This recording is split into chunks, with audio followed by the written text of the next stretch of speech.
The stars blurred into streaks of silver as the ship tore through the void. One moment, Leora had been strapped into the pilot's chair, her heart pounding as alarms screamed across the control deck. The next, her world was nothing but fire. Metal shrieked like a wounded beast. Sparks rained from ruptured panels, and the weight of gravity tore at her body with crushing force. She remembered the desperate flicker of her navigation system spinning out of control, the compass needle darting wildly as if the universe itself had lost its sense of direction. Then came the impact, an explosion of light, heat, and silence. When her eyes fluttered open, she was lying on her back, staring up at a sky that didn't belong to Earth. It shifted with slow waves of color, like liquid glass spilled across a canvas. Pinks blending into turquoise, gold bleeding into deep indigo. A faint hum filled the air, not mechanical but alive, vibrating in her bones as though the atmosphere itself sang. Leora pushed herself up, her limbs aching. Around her lay the twisted carcass of her vessel, jagged metal jutting from the ground, smoke curling into that strange sky. But beyond the wreckage, her breath caught in her throat. The land glowed. Jagged cliffs shone with veins of light pulsing like the heartbeat of the world. Rivers of molten silver wound their way across fields of luminous grass. The plants themselves seemed alive with whispers, their petals glowing faintly, swaying though no wind stirred. Even the stones shimmered, faint runes etched into them that she swore shifted when she wasn't looking. "Where am I?" Her voice came out cracked, raw. Her instincts screamed survival. She staggered toward the wreck, sifting through debris until she found her emergency pack. The ration bars had survived, but her digital compass flickered and spun in endless circles. She lifted her communicator, only for the screen to spark once before fading black. No connection. No Earth. Panic nipped at her edges, but she forced it down. She had trained for emergency landings, for isolation, even for hostile environments. But nothing in her manuals had prepared her for this. A world that seemed to breathe. A sharp sound broke the silence. A low growl from the treeline nearby. Leora froze, clutching a shard of metal like a blade. The shadows between the glowing trees shifted, and then it emerged. A creature, towering twice her height, its body rippling with translucent scales that caught the light like shards of glass. 6 eyes glowed with pale fire, and when it bared its teeth, the air around it seemed to shiver. Leora's chest tightened. Instinct screamed to run, but her legs felt rooted. The beast lowered its body, muscles coiled to strike. Then the ground flared. A pulse of blue light erupted beneath the creature's feet. It yelped, recoiling as the soil cracked with glowing lines. Another figure leapt into view, small and wiry but steady, his hand outstretched. Energy coursed from his palm, weaving into patterns that shimmered in the air, holding the beast at bay. The boy couldn't have been older than 16. His hair was dark, falling into sharp strands around piercing gray eyes that glowed faintly with the same energy as the world. His clothes were rough-spun, patched with leather, but there was a grace the way he moved, fluid, deliberate. He shouted something in a language she didn't understand, his voice firm, commanding. The beast snarled but hesitated, retreating with a hiss into the glowing woods. The boy lowered his hand, the light fading as though absorbed back into the earth. Silence returned, heavy and unreal. Leora stared at him, chest still heaving. He glanced at her, those gray eyes narrowing with suspicion. For a heartbeat, neither spoke. Then he tilted his head, murmured something softer this time, and took a cautious step forward. I don't understand you," she whispered. He frowned, then gestured, first at her, then at the wreckage behind her, then at himself. His movements were careful, deliberate, as though piecing together communication. "You helped me," she managed, lowering her makeshift blade. "Thank you." He didn't answer, but something in his gaze softened.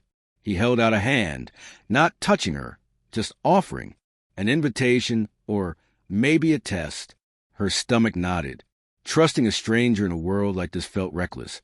But what choice did she have? She reached out slowly, brushing her fingers against his palm. The instant contact sparked warmth, a faint tingling, as though the world's hum resonated between them. The boy nodded once, decisive, and motioned for her to follow. They walked together into strange forest, the wreckage of her ship fading behind them like a grave marker to life she once knew. The woods were alive in ways she couldn't comprehend. Trees arched impossibly high, their trunks transparent like crystal, with currents of light flowing inside them. Strange creatures flitted overhead, winged forms that dissolved into mist when they landed, only to reform midair. At one point, she swore she heard voices in the rustling leaves, whispering fragments of words she almost understood. Her guide moved with certainty, navigating paths invisible to her. Every so often, he glanced back, ensuring she kept up. She noticed the way the air seemed to bend faintly around him, how light followed his steps. This world was part of him, or perhaps he was part of it.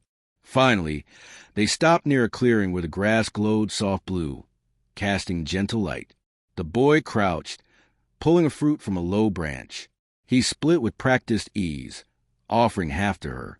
Leora hesitated, then accepted.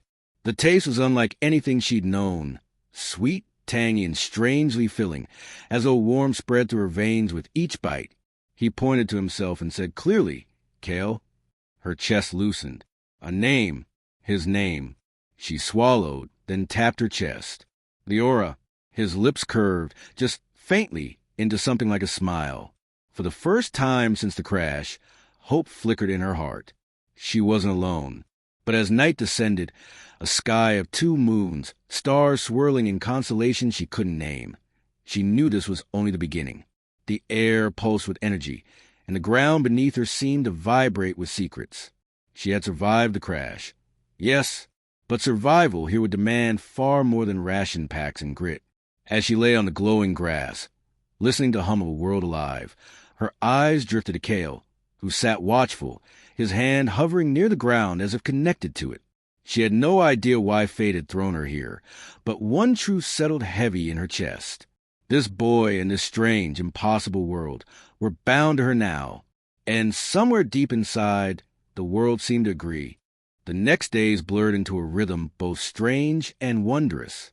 Leora followed Kale across landscapes that defied every natural law she had ever studied. The ground itself seemed alive beneath her boots. When she stepped wrong, the soil pulsed faintly as if correcting her path.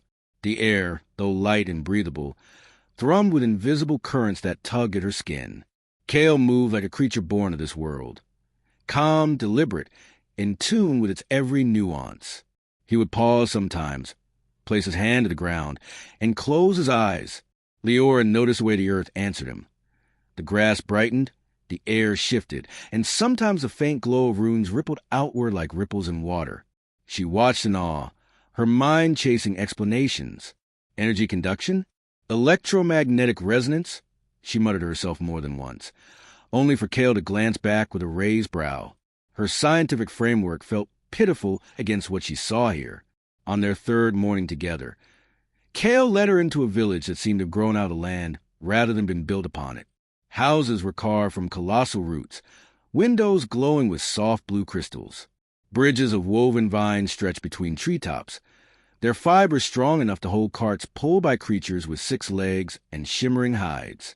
Children darted past her, giggling as sparks of light danced between their fingers. One small girl blew into her palm, releasing a tiny globe of water that floated like a bubble before splashing harmlessly onto her friend's head. The others squealed in delight, retaliating with a gust of warm air that tousled both their hair. Leora froze, her chest tightening. These weren't tricks or illusions. They were powers, abilities woven seamlessly into daily life. Kale touched her shoulder, gently guiding her through village. She kept close, conscious of the wary stares she drew. The villagers' eyes lingered on her clothes, her strange pack, the pale scar on her forehead still healing from a crash. Their whispers prickled against her skin, though she couldn't understand the words. Outsider. Stranger. Kale spoke to an elder at the village's center, a bent man with hair like silver threads and eyes glowing faint green. The elder studied Leora with a sharpness that made her want to shrink back. Then, with a grunt, he handed Kale a pouch filled with fruit and small crystal shards that pulsed faintly with inner light. Supplies. Permission. As they left, Leora caught Kale glancing at her, almost apologetic. She offered a small smile, though inside her stomach churned. She had always been an explorer, a pioneer willing to step where no one dared. But here, she wasn't a pioneer. She was an intruder. That night, Kale started a fire in a clearing surrounded by luminous mushrooms that cast pale lavender light. He motioned for her to sit, then drew patterns in the dirt with his finger. Lines spiraled outward, connecting in loops until they formed a symbol that glowed faintly blue. Essence, Kale said slowly, tapping the design. Leora tilted her head. Essence. He nodded firmly, repeating the word. Then he pressed his palm to the ground. Light coursed through the symbol, spreading into his veins, making them glow like rivers beneath his skin. He lifted his hand, and a stream of water rose with it, curling like a serpent before dissolving into mist. Her jaw slackened. That's Essence, the source of your powers. Kale pointed to her, then the ground, repeating, Essence. She shook her head quickly. No, not me. She tapped her chest, then spread her hands helplessly. I don't have that. But Kale's gaze was steady, unconvinced. He took her hand, gentler this time, and pressed it to the earth beside the glowing symbol. At first, nothing happened. Just a cool touch of soil, the faint vibration of this living world. She opened her mouth to pull away, and then warmth surged. It was faint, fleeting, like the brush of a whisper against her palm. But it was there, a pulse, not hers, not the earth's, but something between. She gasped and jerked her hand back. Kale's eyes widened slightly. He said something in his tongue, voice rising with excitement. No, Leora whispered, heart racing. That can't be real. I'm not part of this world.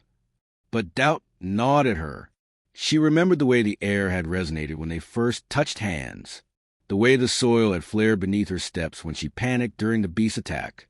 Kale smiled then, not the faint, cautious curve she'd seen before, but a real smile, wide and luminous, softening every sharp angle of his face. He believed in her, even if she didn't. The days that followed tested every part of her. Kale showed her more of the land, floating stones that hovered above bottomless chasms, each tethered by glowing vines, rivers that sang when touched, their currents harmonizing like voices in a choir, forests where shadows whispered secrets if you listened long enough. Each marvel was shadowed by danger. Twice they were forced to hide from armored riders whose mounts' hooves burned the ground. Once, a storm of violet lightning forced them to shelter in a hollowed crystal cave, its walls vibrating with each thunderclap. Through it all, Kale remained her anchor, steady, patient, unyielding. And slowly, Leora began to contribute in ways beyond awe. When Kale struggled to repair a snap bridge, she used her knowledge of mechanics to lash a pulley from vines and fallen branches. When their fruit spoiled too quickly, she rigged a crude cooling pack using stones from a cold riverbed. Each time, Kale looked at her with admiration, as though her strange earthborn ideas were powers of their own. They learned from each other in silence and laughter alike. She mimicked his words, stumbling through his language with clumsy determination. He copied her earth phrases, repeating them with a lilt that made her laugh until her sides hurt. At night, when the stars above shifted like rivers of fire, they shared quiet moments of unspoken trust. Yet danger lingered at the edges. One evening, as they crossed a meadow where the grass glowed blood red, Kale stiffened. He motioned sharply for her to stay low. From the distance, riders emerged, dark figures cloaked in armor that drank in light, their eyes burning like coals. One of them raised a hand, and the grass shriveled instantly, blackening under his touch. Kale pulled her into hiding, his breath harsh but controlled. Leora's heart hammered, her fingers clutching his arm. The riders passed, but not before one turned his head toward their hiding place, nostrils flaring as if sensing them. Only when the last had gone did Kale release the tension in his body. He muttered a word she didn't know, but his voice was sharp with hatred. "Enemies?" she asked softly. He nodded once, eyes hard. That night, as they sat by their fire, Leora caught him staring into flames, his jaw tight. She wanted to ask about his past, about the enemies who hunted him, about the weight in his eyes when he thought she wasn't looking. But she held back. He would tell her when he was ready. For now, It was enough that they shared this fragile bond, two lives tangled by accident, or maybe something more. Leora lay back on the glowing grass, exhaustion tugging at her. For the first time, she let herself imagine. Maybe this crash wasn't just tragedy. Maybe it was a beginning. The farther they traveled from the village, the more the land seemed to unravel. At first, the world had felt like a dream. Glowing rivers, whispering trees, skies alive with color. But now, the dream had teeth. They passed through plains scorched black, where nothing grew and the air stank of ash. Once, they walked for hours along a canyon rim, its depths filled with red mist that pulsed like a heartbeat. Kale never let her stray close, his hand firm on her arm, his eyes grim. The enemies they had glimpsed, the riders cloaked in lightless armor, were never far behind. Sometimes she saw their shapes on distant ridges. Other times the prints of their mounts burned into ground. Kale said little, but the tightness in his jaw spoke volumes. They weren't just enemies. They were hunters, and they were hunting him. It happened during one dusk, beneath skies painted with copper and violet. They had just forded a shallow stream, when Kale stiffened. He shoved her behind a boulder as three armored figures emerged from the trees. Their presence was suffocating. Even the bird song died, as though the forest itself held its breath. One rider raised his hand, and the stream they had just crossed boiled, water turning to vapor with a hiss. Another drew a blade that shimmered with darkness, absorbing the very light around it. Kale didn't hesitate. He stepped forward, hand pressed to the ground. Energy flared from beneath his feet, rippling through the earth like lightning. The soil erupted into crystalline spikes, forcing the riders back.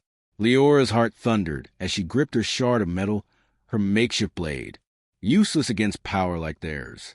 She wanted to run, to scream, to do anything but freeze.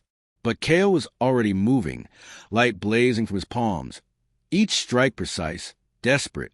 The clash was terrifying, beautiful, alien. Kale fought like the world itself flowed through him, but for every blow he landed, the rider struck back harder. One caught him across the side, sending him crashing into a tree. He groaned, staggering. Kale! Without thinking, she darted forward. She had no power, no weapon worth the name, but her body moved anyway. She swung her shard at the nearest rider, a feeble attempt. He caught her wrist easily, laughing low. Darkness crawled up his arm, seeping toward her skin. Then Kale roared. Energy erupted from him in a burst so violent it cracked the ground. The rider holding her was flung back, armor splintering with the force.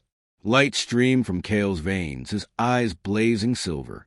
For a heartbeat, he looked nothing like a boy. He was raw power incarnate. The riders hesitated, then retreated into shadows, vanishing as suddenly as they had come.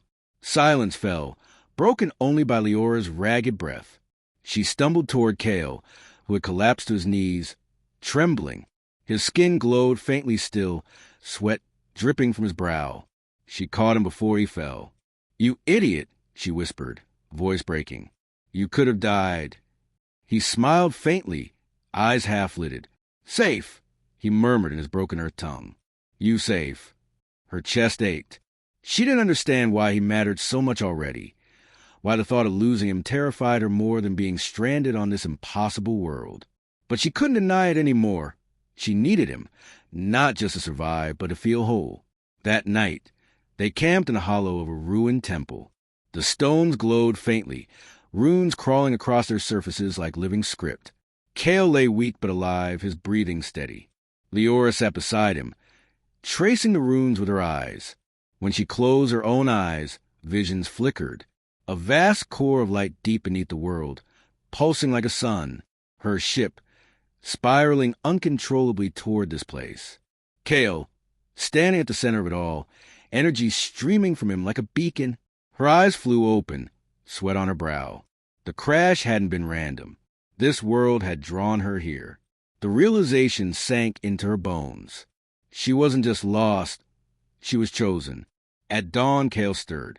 His color had returned, though he still moved stiffly. He studied her face, then touched his chest. "Core," he said firmly, pointing downward toward the earth. She nodded slowly. The core, it pulled me here, didn't it? He didn't answer, but his silence was enough. The journey turned harsher after that. They entered forests where shadows bent like blades, forcing a fight for every step. They crossed rivers that tried to drag them under with whispering voices. And always, the riders hunted them. Through it all, Kale grew thinner, wearier. His power burned bright, but it cost him dearly. Leora began to fear what would happen if he gave too much of himself. Her chance to decide came sooner than she expected. They reached a chamber deep underground, carved in spirals of stone that hummed with power. At its center lay a pool of liquid light, glowing with impossible brilliance. The core. Visions filled her head the instant she saw it. A path back to Earth, a tear between worlds she could step through. Home, family, safety. But another vision followed, Kale, standing alone in this chamber, the riders closing in, his body breaking under the strain of his powers. Her throat tightened. The core offered a choice. She could return home, but she would leave him behind. Kale turned to her, his eyes steady though his body trembled. He gestured to the light, then to her, urging her to go.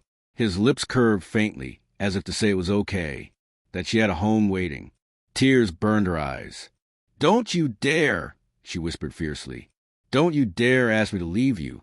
He frowned, confusion flickering across his face.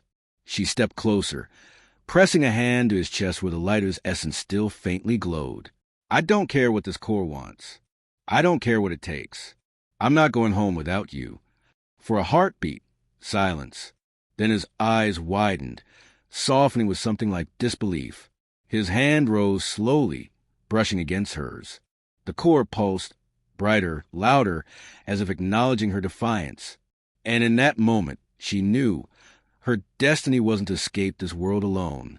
It was to fight, to defy, to bring him with her, even if it meant rewriting the very laws of both their worlds. The core's light roared around them, filling every crack of stone, every breath of air.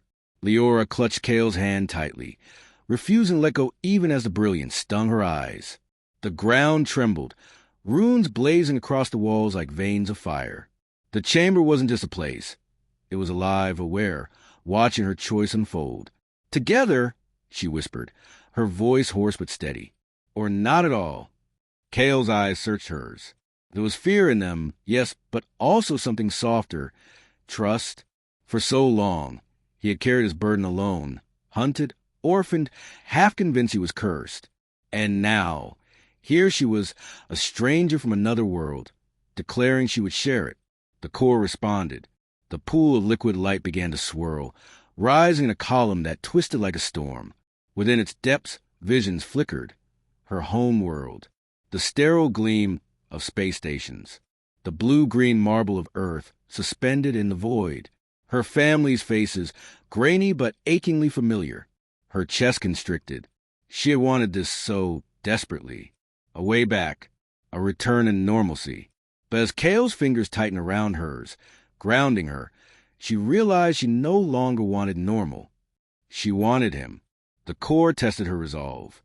The column of light split into two paths, one stable, wide, leading directly to Earth. The other was narrower, chaotic, its edges sparking violently. That path carried the faint outline of two figures stepping through together. One safe, one nearly impossible. Leora swallowed hard. "Well," she muttered, glancing at Kale with a shaky smile, "I've never been much for the easy way." He didn't understand her words, not all of them, but he understood her tone, her defiance. His lips curved, faint but real. Together, they stepped toward the narrower path. The chamber erupted. The riders appeared from the shadows, their cloaks of darkness billowing, eyes glowing with hunger. They had followed, waiting for this moment. One hurled a spear of shadow toward them. Kale raised his free hand, summoning what remained of his strength. Light burst from his palm, colliding with the spear in a flash of silver. He staggered, knees buckling. "Go," he gasped. "Not without you." Leora snarled, dragging him upright. She grabbed the shard of metal still strapped at her side, the useless blade she had carried since the crash. Useless no longer. She thrust it into the glowing pool, and the core flared. Energy raced up the shard, filling it until it blazed like molten glass. The riders hesitated, shielding their eyes. Leora swung with all her strength, the blade carving a line of light that tore the shadows apart. "Move!" she shouted. Kale surged forward, and together they leapt into the column. The world vanished. They fell through a tunnel of blinding radiance, the sensation of being stretched and compressed all at once.